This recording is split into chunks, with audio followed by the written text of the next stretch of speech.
Isa ka rin ba sa mga nagtatanong kung ang mga MOBs na nakuha nila mula ng first quarter hanggang third quarter ay magagamit pa ba nila sa PMES? Ang sagot dyan ay yes. Ito ay base sa memorandum na inilabas ng Undersecretary ng Human Resource and Organizational Development.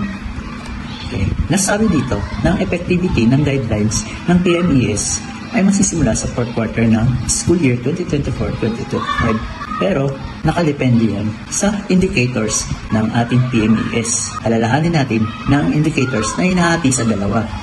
Ito ay ang classroom observable indicators at non-classroom observable indicators. Ang mga classroom observable indicators, lalo na ang mga classroom observation, ay dapat nagawin sa fourth quarter ng school year 2024-2025. Habang ang mga non-classroom observable indicators ay pwedeng gawin across the whole quarter.